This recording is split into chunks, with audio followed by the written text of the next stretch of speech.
Hey guys, welcome back to Clownfish TV. This is Kneon. I am here with Geeky Sparkles. Hello. And we're going to talk about Kanye West thinking the Star Wars Prequel Trilogy is better than the sequels. He thinks Disney's Star Wars is trash.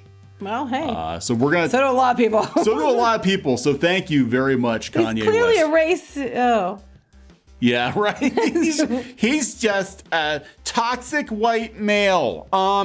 Yeah. So we're gonna talk about that because he made the comments on Joe Rogan's show, I guess, on Spotify, and we're also gonna talk about Joe Rogan in general. And I knew this was gonna go this way when they announced that Joe Rogan was going corporate. He was going to Spotify. I knew that they were going to try to cancel him, and sure as hell, they're trying to cancel Joe Rogan. Actually, employees at Spotify are trying to cancel him.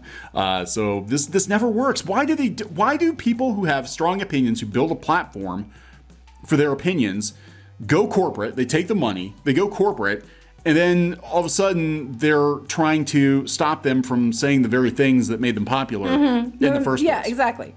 So if we ever turn into the nerd crew over here at Clownfish TV, it's because we're on the take from Disney again. If we just suddenly stop. No, we're not. That's why we're doing better than places that are. Anyway. That's why we're doing better than Disney. So anyway, this is NME. Kanye West thinks Star Wars Prequel Trilogy is better than the sequels. West isn't a fan of the corporate-made Disney Star Wars films. Well, it was made by committee, and you can tell. Yes, it was made by committee. Speaking on the Joe Rogan Experience podcast, the rapper-producer claimed the prequel series that were released between 1999 and 2005 were far superior to the John Boyega. Why are they using John Boyega for that? Because he's the black guy in the cast? John Boyega starring? That's questionable because it felt like he was supposed to be the star. John Bodega was supposed to be the star. And then they turned around and then kind of, by the last movie, he was kind of relegated to the background, you know? Yeah, right. So he said he repeatedly watched Revenge of the Sith in quarantine. Revenge of the Sith is a damn good movie. I mean, the acting's wonky, but the overall plot is very, very good. Sometimes the dialogue's a little bit, but you know, hey. Backstroke to the West, Kanye West. Did you ever see Backstroke to the West? No. So they translated Revenge of the Sith, I think it was into Mandarin, and then they retranslated that back into English, and it wound up being Backstroke of the West. Oh. So I'm thinking this is Kanye, Backstroke to the Kanye West. You know what we should do for some of these articles? We should translate them and then retranslate them and see what they say. Oh, God. That'd be kind of fun. West's reasoning for his opinion is because the new movies didn't come directly from the mind of George Lucas. I agree with you, Kanye West. And this is about to make me mad right here, West said in the podcast. The first time you've seen me get mad in an interview. They said George Lucas's prequels were worse than the corporate-made Disney Star Wars. Like Revenge of the Sith, we saw how Darth Vader was made. Like I watched that 10 times during COVID. Don't jump, Anakin. I've got the high ground. Yes! He added, I'm not saying the prequels are better than anything. I'm sorry, Disney Star Wars design team. No, man, this is George. This is his baby. That thing was set in his heart. To show us as children, to show us the hero's journey. Yeah, exactly. He gets it. Yeah. He gets it. Kanye West gets it. I know he gets a lot of things. And actually, if he'd run for office, he might have been a formidable, because he does get a lot of things. But anyway. You're not allowed to say that. Anyway, oh my God, not allowed to say that. So according to ratings on Rotten Tomatoes, the sequel trilogy films had higher audience scores than the entirety of the prequel trilogy. So now they're going to try to prove him wrong. They're going to prove him wrong. They're going to prove him wrong. An extract of Star Wars Fascinating Facts by Pablo Hidalgo was shared on social media explaining how the character eventually played by Daisy Ridley grew from George Lucas' original idea. These books retcon everything. They are just put out now, after the fact, retconning a lot of things. And they even claim some things that weren't even, like when people looked into it, like that wasn't what they said. You know, so you can't use Star Wars Fascinating Facts by Hidalgo as anything. If Disney owns it, they're going to retcon it. They've been trying to retcon it since everybody had a fit about it. Well, that's why they tried to use his treatments as a reason that you should love that, Luke died like a puss, like a punk-ass bitch, because George Lucas was going to kill him off. Right, but he didn't say it was going to kill him off by, ruining the whole character. No. God, I just can't even. Then they have to make it political. That's the very last sentence. Jennifer Aniston said about, voters, it's not funny to vote for Kanye West. That's what this is about. They don't like his takes on Star Wars. So we're going to talk about, Joe Rogan, because we didn't do a Joe Rogan video. Joe Rogan like Kanye West is very opinionated.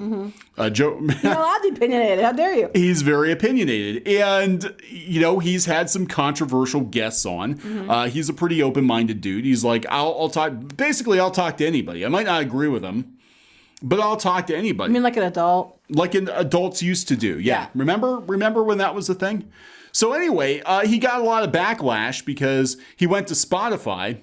And all the 20-something woke employees of Spotify lost their shit because they're like, oh my God, he's so problematic.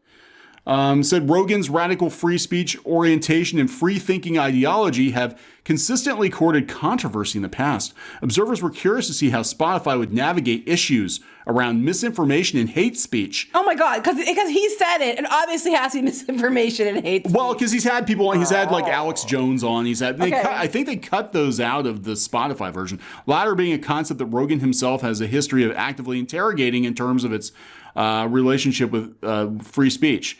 Two things happened over the past week. And this was a couple of weeks ago that hinted at battles to come. So anyway, he talked about how the Spotify employees were losing their shit.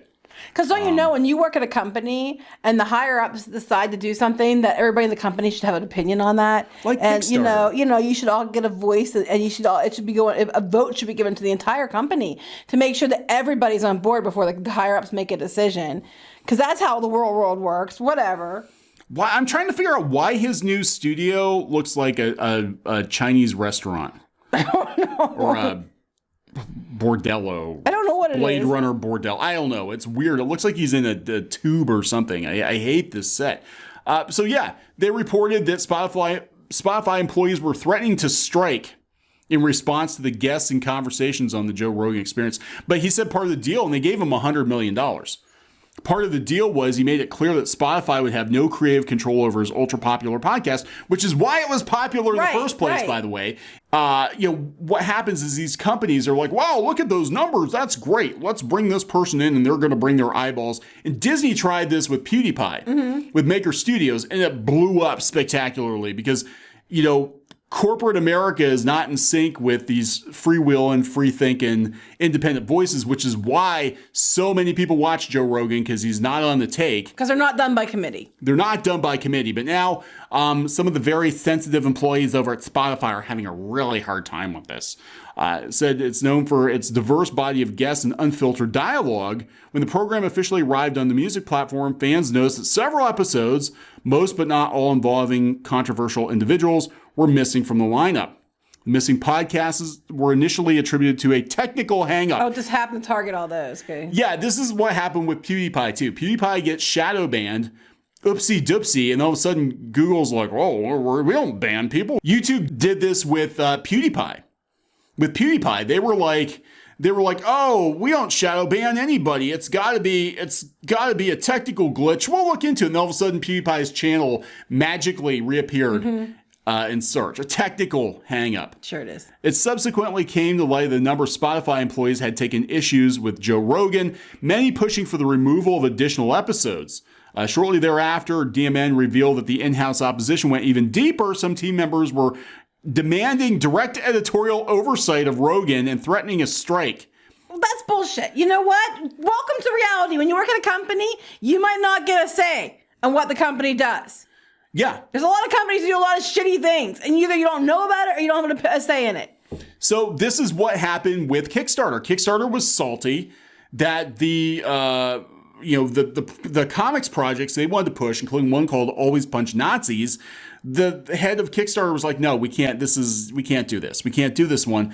They were mad that they blocked that, but then they wanted to be able to block other people's comics projects, anybody that was even remotely right-wing or had YouTube channels in it, or whatever, and it led to them forming a union. And then the first chance Kickstarter got, when the economy tanked, they threw all the unionized employees overboard. All the ones that were like, we think we should have a say in this. No, you don't. You want a say in your company, go start your own company. Yeah, go start your own company.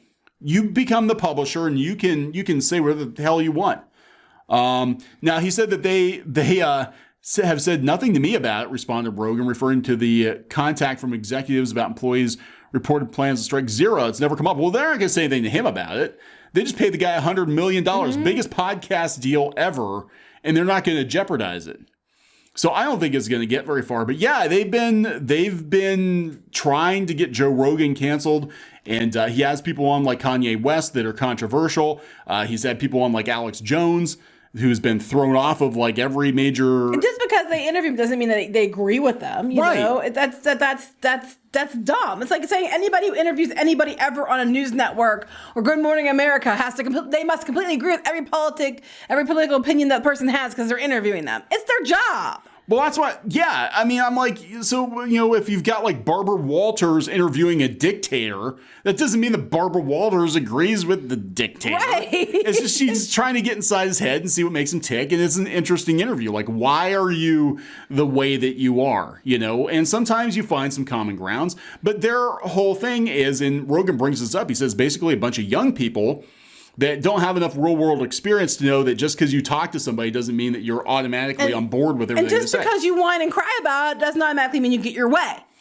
I think we're going to see more people, though, in regards to Star Wars, come out and slam Disney Star Wars. Well, because we know Hollywood didn't like it. A lot of people in Hollywood did not like it. But they're afraid of getting canceled by Disney. They want to work at Disney. They can't shit on Star Wars. But now that John Boyega is shitting on Disney Star Wars, too, it might be okay. It might be safe.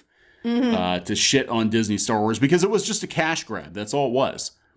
It was pretty much. It was a cash grab. It was designed by committee. Flat out said they don't know how to write characters of color, and that's what people like us have been saying.